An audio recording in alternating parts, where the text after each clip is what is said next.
3 महीने का टारगेट कर लो। अब तुम्हारे पास ये जून जुलाई अगस्त है। जिसने आगे बढ़ना है ना बेटा, उसने टाइम देना पड़ेगा, उसको अपनी स्टडीज पे अपने ऊपर काम करना पड़ेगा।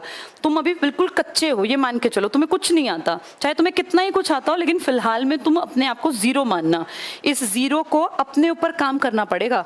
हर आदमी ना अपने आप को गढ़ता है। जो जितनी मेहनत करेगा, जितना ज्यादा सीखेगा, वो उतना बेहतर बनेगा। जिसके पास ज्यादा इंफॉर्मेशन होगी, उसकी इज्जत भी ज्यादा होगी, क्योंकि जिसको पहले से बहुत सब कुछ पता है और वो और मेहनत कर रहा है, तो अपने आप कहीं ना कहीं एक स्टैंड बना लेगा। 3 महीने का टारगेट कर लो। अब तुम्हारे पास ये जून जुलाई अगस्त है। सितंबर फॉर्म भर दिया तुम लोगों ने सबने? अभी अगर फॉर्म नहीं भरा किसी ने, ऐसा कोई है, तो फॉर्म भर देना बेटा।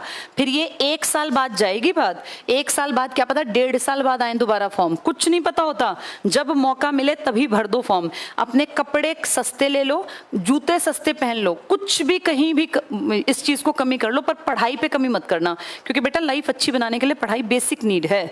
कल अगर भविष्य अच्छा बनाना है ना, तो अब बेशक नॉर्मल कपड़े पहन लेना, कोई तुम्हारे कपड़े नहीं देखेगा। यहाँ तुम 4 टी-शर्ट में पूरा साल काट दो, किसी को मतलब नहीं है। लेकिन आज से 5 साल बाद अगर तुम सोचो कि 2 टी-शर्ट में मेरी जिंदगी कट जाएगी, तो वो बहुत टफ होगा। इसलिए मेहनत करो। 100 डेज का टारगेट बना लो। अगर 0 हो तब भी बहुत मेहनत करके अचीवमेंट हासिल की जा सकती है। पढ़ना जरूर पड़ेगा। टाइम पास करोगे तो कुछ नहीं होना। डेली आना, 3-4 घंटे पढ़ना, घर जाके फिर 3-4 घंटे पढ़ना। 8 घंटे जो पढ़ेगा ना, मेहनत जो करेगा, अपने आप किस्मत उसके आगे आगे भाग लेगी। अब देखो तुम, ये नीलम संजीव रेड्डी कहाँ चले गए थे? ये खेती करने लग गए थे ना, उठ के देख लो, यहाँ पढ़ाए जा रहे हैं। अब अगर खेती करते रहते तो वहीं रह गए थे। मौका मिलता है जैसे, तो मौके को आगे से पकड़ा जाता है ना। ये मरते कौन मरे थे? फखरुद्दीन अली अहमद। उनकी मौत को उन्होंने एक अपॉर्चुनिटी मान के कि यार दोबारा से मौका मिल गया, दोबारा आ गए। तो ये अपॉर्चुनिटी सबके हाथ में नहीं आती। जो सोचता है ना कि मुझे करके दिखाना है, उसके हाथ में आती है। तुम्हारे सामने अपॉर्चुनिटी है। 100 डेज का टारगेट बना लो। सितंबर में कई पेपर हैं बड़े बड़े।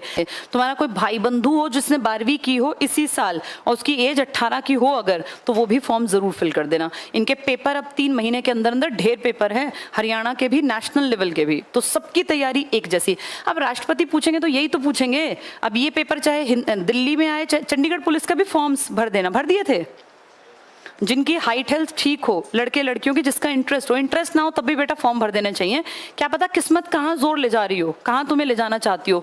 कई ऐसे ऐसे बच्चे हमारे पास पढ़ते थे जिनका टारगेट था टीचर बनना। टीचर की वैकेंसी नहीं आई 3 साल, उन्हें कहा दूसरा फॉर्म भर दो, दूसरा भर दिया, वहां लग गए, आज वहीं जॉब कर रहे हैं। टीचर की या किसी की वैकेंसी का कुछ नहीं पता होता, किसकी आएंगी किसकी नहीं। जहां जो मिलती हो ना नौकरी, एक बार पकड़ लो, आगे जाके छोड़ देना। एक स्टैंड तो बना लो, किसी के सामने ऐसे हाथ फैला के मांगना ना पड़े हर महीने का खर्चा। अपनी खुद की बाइक लेने लायक, अपनी खुद की स्कूटी लेने लायक, लाइफ अच्छी जीने लायक, इतना तो कम से कम कर ही जाना। ठीक है, चलो।